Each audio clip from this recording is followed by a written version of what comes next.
Okay, I'm sorry. And I got one more thing I'm going to talk about before I do another video, which will be on another day. It won't be today. But since I was, on the topic about making decisions when your mind isn't, fully developed and not really too mature yet to understand what you're doing or understand the impact of things. Another thing I'm going to touch base on, and because right now I have teenagers. I have one child, she's grown. Another one will be grown shortly, and I got teenagers. My youngest teen, she likes to do all these little videos, and she wants to do the YouTube and all these other things. And I'm really funny about my children recording themselves and getting on this media outlet. Let me give you just a quick background and tell you this. You got to be really careful. I'm going to explain to you some of the things, not some, the things that I'm going through now. Okay, and not really being prepared for people to be all up in your business. And I'm just a regular girl, paying rent, just a regular girl, and what I'm facing today.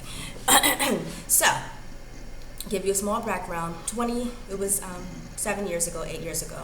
I'm going to talk about that I've experienced dealing with homelessness and stuff like that, but I'm not really getting into the book. But I wrote an essay. I was living in Philadelphia, and I wrote an essay for the paper. And I didn't think it was no big deal because I like to write, and it was about, your experiences being homeless. So I seen it in the paper. I said, oh, I'll write it. It ain't going to be no big deal. It ain't that deep, but I write it because I like to write, and it was going to practice. It was a practice for me because I know eventually I was going to write a book. So I said, hey, this is a good practice. Nothing, had a job, living, regular life, living my best life, doing me. Okay, so I wrote that, and then I got a call that I won. I said, oh, that's so cute, and it was going to publish in the paper. No big deal. It's so adorable.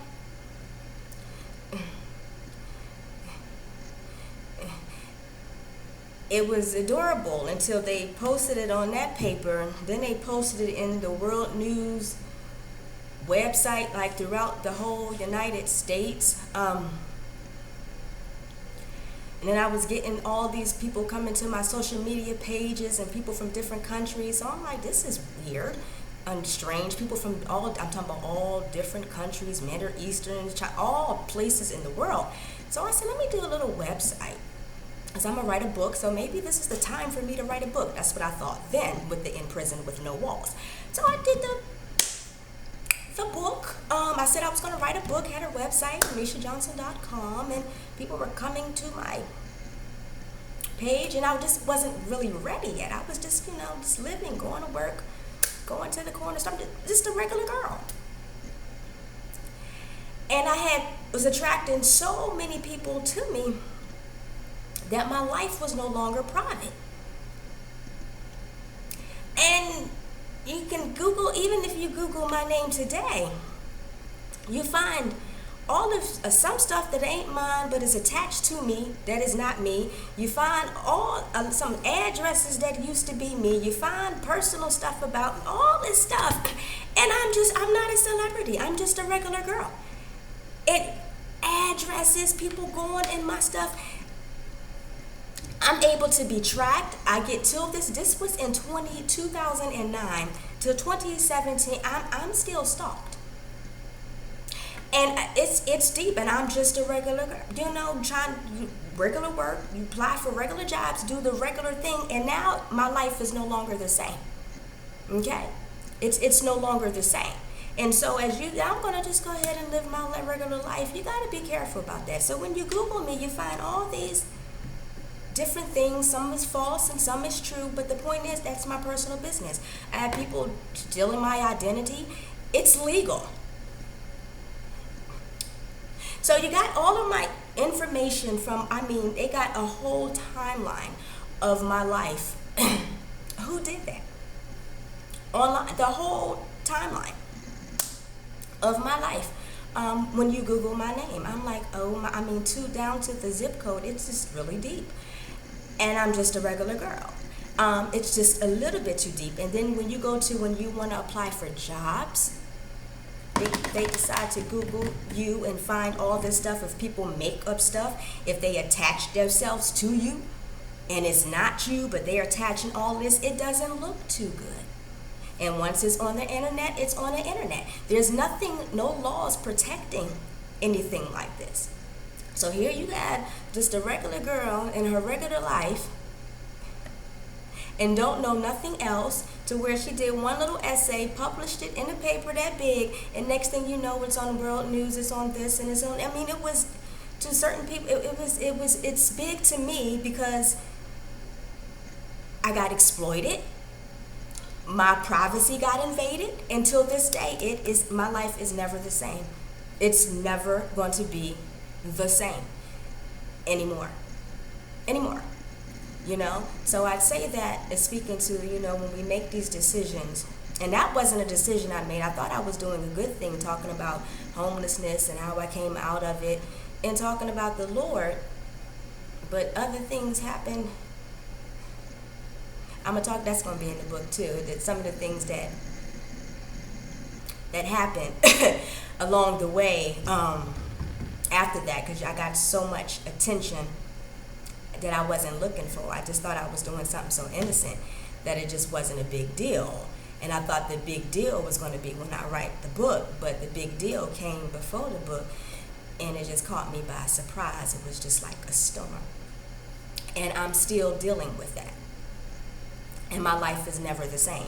So here I am, a regular girl trying to live a regular life, but you got all this stuff on the internet, and strangers, people you know, all up in your stuff. Another thing, say you just a regular person and you want to do a video, or you want to publish something and you're very young. This is what I say about protecting our children, and this is why I kind of protect my kids. I'm going off topic about the book, but I'm just really particular, this is on my heart right now, about, you know, saying things on social media or whatever, being very careful with that, because it doesn't disappear. Okay. Now, one girl having a regular life. Next thing you know, that regular life is disappeared, and now you got people all up in your business. So now people you got in your circle or in your little small world hyping things up, and you got some people thinking that you may be bigger than what you really are. And so say you do a video, one day it's regular, you got 1 like, couple of likes, 5 likes, and the next thing is like boom. And if you're not prepared for that, it may take you by storm. Now, say you're friends now. Will they be your friends? Because you just never know who you are. You never know what can change in your life, and so many people may just know you.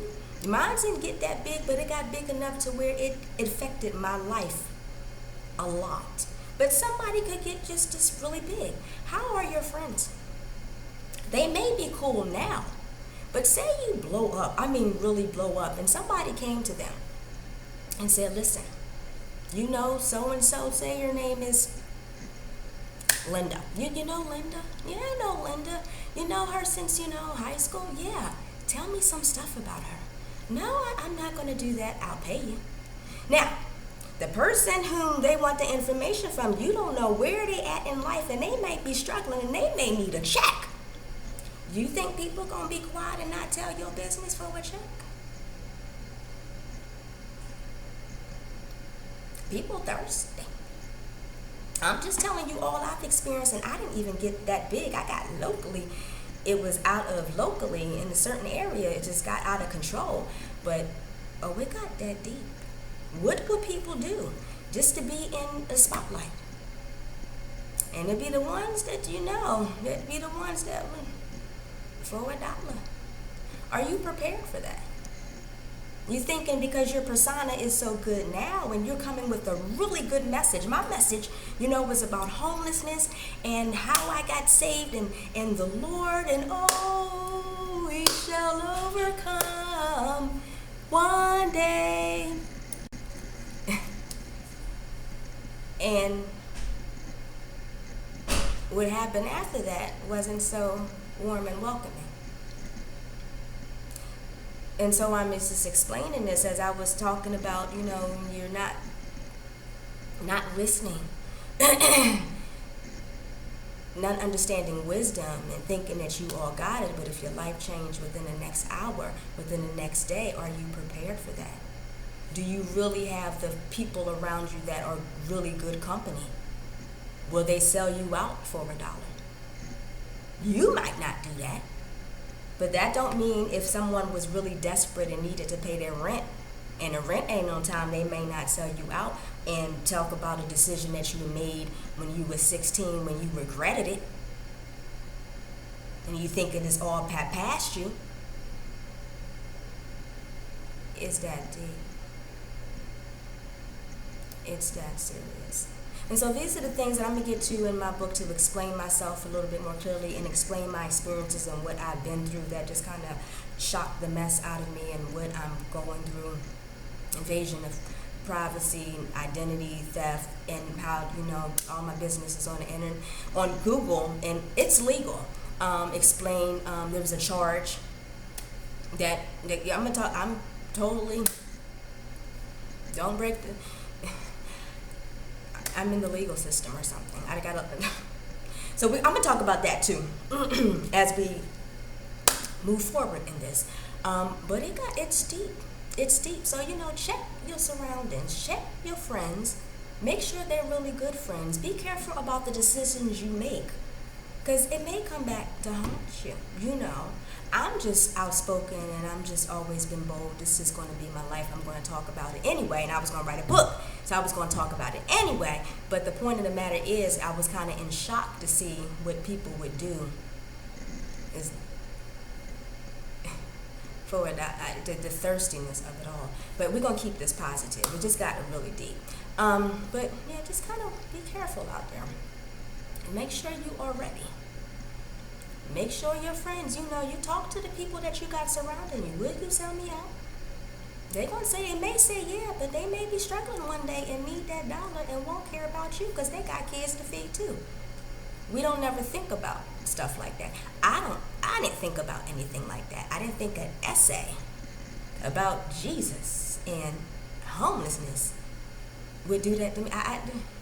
And in 2019, I'm still experiencing the aftermath of that.